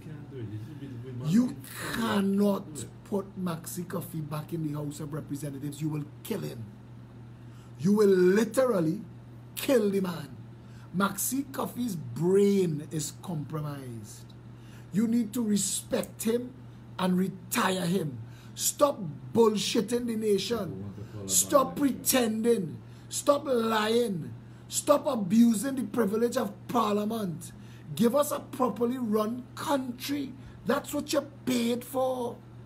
Do not let everything be cult and politics. We want governance. We want management. You have two ministers in the Ministry of Communication, Maxi Coffee and Marlene McDonald, and both of them sick. And the people of Trinidad and Tobago playing politics with that. $1.5 billion in accounts from CPEP missing. The report on the jailbreak missing. What the hell going on? Okay with that. Is everything missing so? Anything incriminating. Listen, man. All the incriminating papers and everything. And we sitting down and we pretending. So we can talk. We pretending like old talk and Nancy talk and shame and defame and talk like PNM till are dead, UNC for life. I mean, when I look at the UNC, I feel sorry for what's left of that party. The Progressive Empowerment Party launched a frame on profile pictures, proud to be PEP. 2 weeks later, UNC had a follow and put out UNC and proud. Oh, Christ, man. Get an original idea. They campaign in Belmont and Barrett area using our song, vote them out. It's like they completely devoid. And you see, Kamala has been trying to hire me as her communications advisor for a long time. And she's decided, you ever go in the gym and realize there are some cheap people who will watch a trainer train somebody else and copy what the trainer telling the other person to do so they get a train for free? Yeah. That's what Kamala doing. Kamala watching what I do for the PEP and copying that for the UNC. A whole bunch of young fellas watching my workout and copying it out and coming and asking me about Yeah. How much reps is this? And but that's the truth, Kevin, and it's the truth, and it's shameful and it's sad because you're offering yourself as an alternative to the PNM, but you don't have one single original thought, one idea, one plan, one clue. When we say shut down the nation's borders, we force Rowley to have that conversation. He's gonna pretend that he stumbled upon it himself. But the truth of the fact is, without me and without the Progressive Empowerment Party forcing that issue into the public space, nobody talking about securing the borders. We as a nation have abdicated our responsibility to our democracy. We have chosen cultist racism or total apathy instead of civic mindedness and patriotism. We've said Trinidad and Tobago could dead. The 76% of the people of Belmont who didn't vote in the by-election say Belmont could dead. As long as I good, I good. But that is the foolishness. But that is the foolishness of Trinidad and Tobago. The people of Barrett area who think that playing eeny, meeny, miny, mo between the PNM and the UNC, both of them have failed you. If you do not have sidewalks, 56 years of government, every one of them is to blame. Have the self-respect and the love of your family and decency to make a different choice. It can't get worse. You can't get less than no pavement. What do you think choosing somebody else will do? Bring more sandfly? If we swing a hammer in Belmont, it's better. That's the truth. Give them that whole song for me. Give them that whole song to hear. That Tricanal song. Play that song for them. Which one? Talk your talk. I want them to hear the words of the song.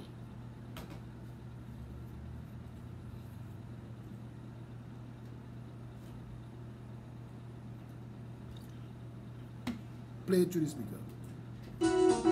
Revelation! I'm going to the gents.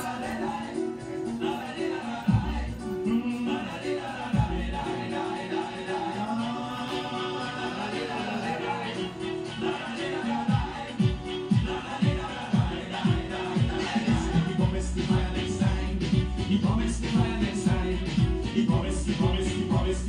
He promised to find next time. And who ain't there, the bad wounded, who ain't there, bad wounded, who ain't there, the bad wounded, who ain't there, bad wounded. Talk, you mocking pretender. I check your drinks and I'm come for guess you. You're fooling the children, filling the head, brainwash education. Doomsday reach, pipe and the repeat, cause the children coming to take back the gift. The power of the word in the conscious styling. Living the river and you morning. The power of the word in the rap so styling. Rocking the roots of the vampire system. Talk it all, you mock pretender. Talk it all, you bloody receiver. Talk it all, you silver master. Talk it all, you criminal oppressor.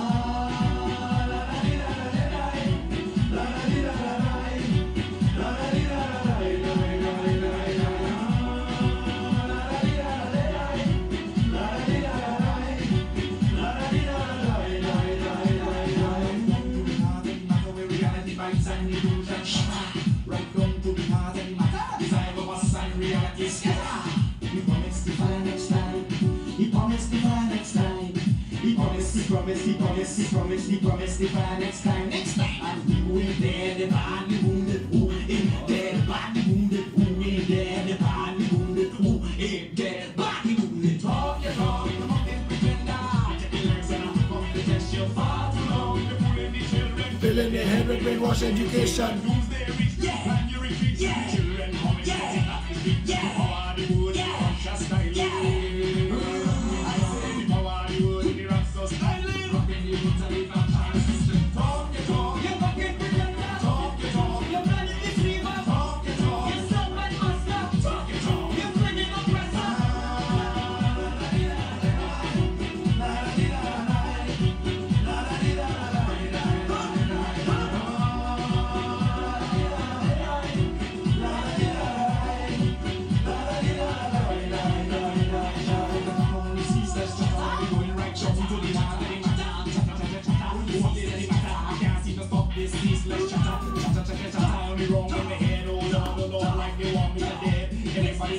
Nobody listening, oh my God, what really happening? What is the matter? Disease less chatter, it's going right down to the heart, very matter. Everybody talking, nobody listening. Everybody talking, nobody listening. Nobody listening.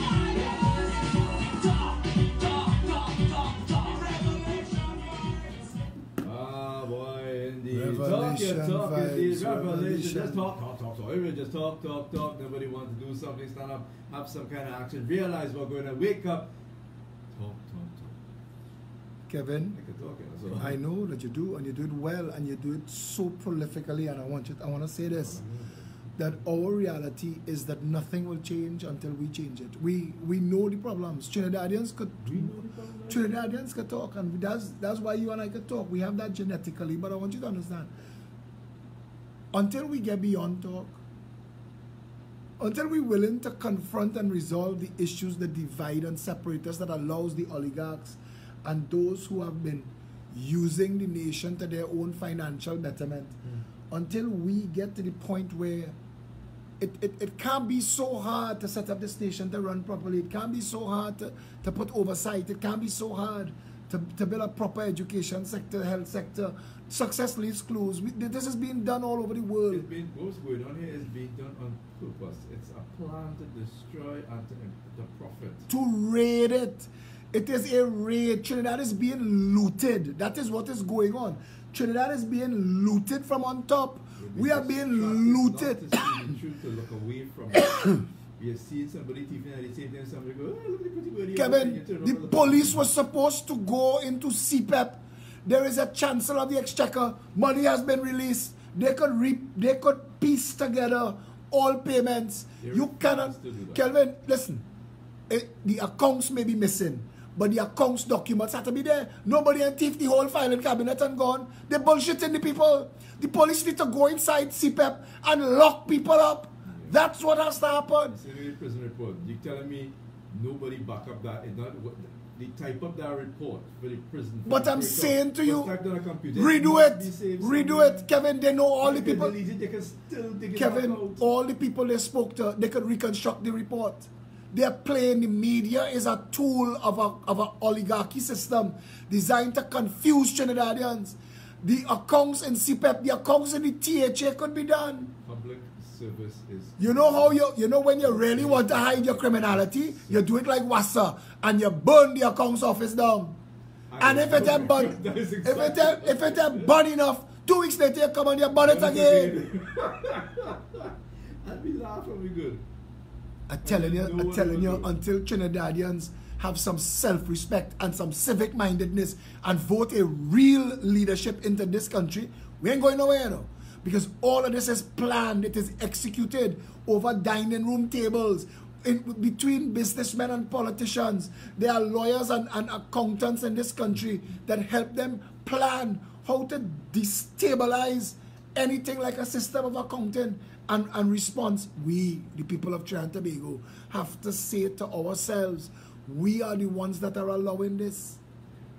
By our silence, Kevin. Our silence, our unwillingness to say, Kevin, to do something. Kevin, the people of Belmont East said that they okay with garbage, rats and roaches. They like, when you know the rats by name, 13 you days. expect to put them out? 13 days and no water, Kevin. They okay with that. They okay with that. They okay with that. We got Zumba. We got Zumba. And Trinidad and Tobago, you know what? You know what the PNM and the UNC vex about? I am not just another noisemaker. We come with real workable solutions, plans and policies and are willing to do the actual work. This is not a Michaela party where you troll thing in Gaston Street in Chaguanas and say, come and find me. You know. This is a real organization that has meetings. Anyway, the Progressive Empowerment Party meets every Saturday at noon, 19 Stanmore Avenue. Go and meet with the team. Get yourself involved. Get yourself involved. You're not the country. Listen, and if you don't like what's happening in the PEP and the COP and the ILP, form your own party. Long time. Start a party. The people of Diego Martin West, HDC, should form a party. Forget the PNM. It doesn't help you. And the little chirrup that you're getting as OJT, URP, CPEP and HDC, that is chump change. The people who are making the billions are stealing your money that you are entitled to. But you know what they've done? They've convinced PNM supporters especially that they're stupid. They've convinced them that they're stupid. And they've convinced them that they're not entitled to betterment. So PNM supporters taking that chain up and living like that. That your life is a halfback and a nip. That's why you're taking it. That's why you're not getting better, not getting more, because Kevin, the UNC did thief money. Yeah, they did thief money. And the PNM before the UNC thief more money. And everybody thiefing money. And it is unfair. It's a fight to who controls the cash register and the police service. Because if you control the police service, you can take what you want from the cash register and nobody going to stop you. Kevin, it is unfair. It is patently unfair. I'm going to use that for now. Cash register and police service. It is patently unfair that this is what continues. That our people continue to pretend that it can't fix. It is unfair. If you replace the PNM with the UNC, nobody going to jail. If you replace the PNM with the UNC, we're going to just shift from one set of bacchanal to the next set of bacchanal, and nobody's going to follow through. The one thing that I tell Trinidad and Tobago is choose a government that is willing to go back to 1962 and investigate Johnny O'Halloran, Sam P. Wallace, Lock Joint, Mount Hope, Central Bank Towers, Foreshore Freeway, Beetham Highway, Uriah Butler Highway. Investigate every single contract that was given in this country. Investigate the horse racing park at Caroni. Investigate, but I said start 62 and come right up to now. Investigate everything, because I want you to know, Kevin, the people of Trinidad and Tobago must know who's, even if they get away with it. You see like how E-Beam and Daniel get away with that $34 million under Anil Roberts with Life Sport? Because we've not had a government that was willing to protect the people's interests and the people's money. I don't care what they wrote on that paper. But the truth of the matter is, we've never had a government that had interest in going after all the people's money. And Trinidadians should know, even if we can't get the money back, You should know what pay for the house in Goodwood Park. You should know what pay for the lifestyle they living in Fairways and the jamming and the whining and the pretending that they're successful. We must know. We must expose them. We must audit One Woodbrook Place. We must audit the Clicquot takeover. That bailout needs to be audited. This country has lost $40 billion on Clicquot. And government come and government go. The PNM and the UNC are two nests of vipers. They've been involved in that from the start. It is the same gang. We're calling the gang different names, but it is the same gang. The same people controlling both parties. When I tell Trinidadians last night, they get upset. People don't want to hear. Look at the condition of the PNM supporters. The 1% controls everything in this country. They are not living in Rich Plain and Cocorite. The 1% does not necessarily only mean Syrian people or white people. And there are Indian and African people of that level of money as well. Just saying, don't forget. Kevin, I want Trinidadians to know that they have a responsibility to the country that they want. I give people my phone number. I tell them, let me meet, let me talk, let me stand up. I want to organize a candlelight vigil, me personally, not no political party. I want to organize a candlelight vigil in the name of every single person who's lost their lives in this country but due to violent crime and murder. I want for everybody who died waiting on an ambulance, died in the public health sector, who died on road from a road traffic accident in our badly managed system. I want you to come out with your candle for every single member of this country who has died under any circumstance that should not have happened. We need a better country, and we're not going to get that better country until we stand up, face the animal, name the animal. That you could shame. That you could shame. You're living in your big house on top Goodwood Park Hill and you thief $100 million. That needs shaming. And we're not getting anywhere till we deal with that. Thanks to Robert and Sharon for allowing me this show on a Sunday morning. Thank you, Kevin the Freitas, for getting out of your bed on this rainy Sunday. Thank you to all the loyal and lovable listeners of More FM 104.7 who've tuned in. We got a really nice turnout on social media this morning. Special thank you to all of those people on social media. Listen, I have answers to the problems. I have solutions to the problems. I don't have answers to the politics. Our politics, it escapes me. We can't fix it until we become one people under one flag. For that I am certain. And I'm still here and I'm still standing with Trinidad and Tobago. So until we speak again, stay safe. All right, people. So that's Philip Alexander. You got a whole lot of information to mull over as you go and eat your lunch and thinking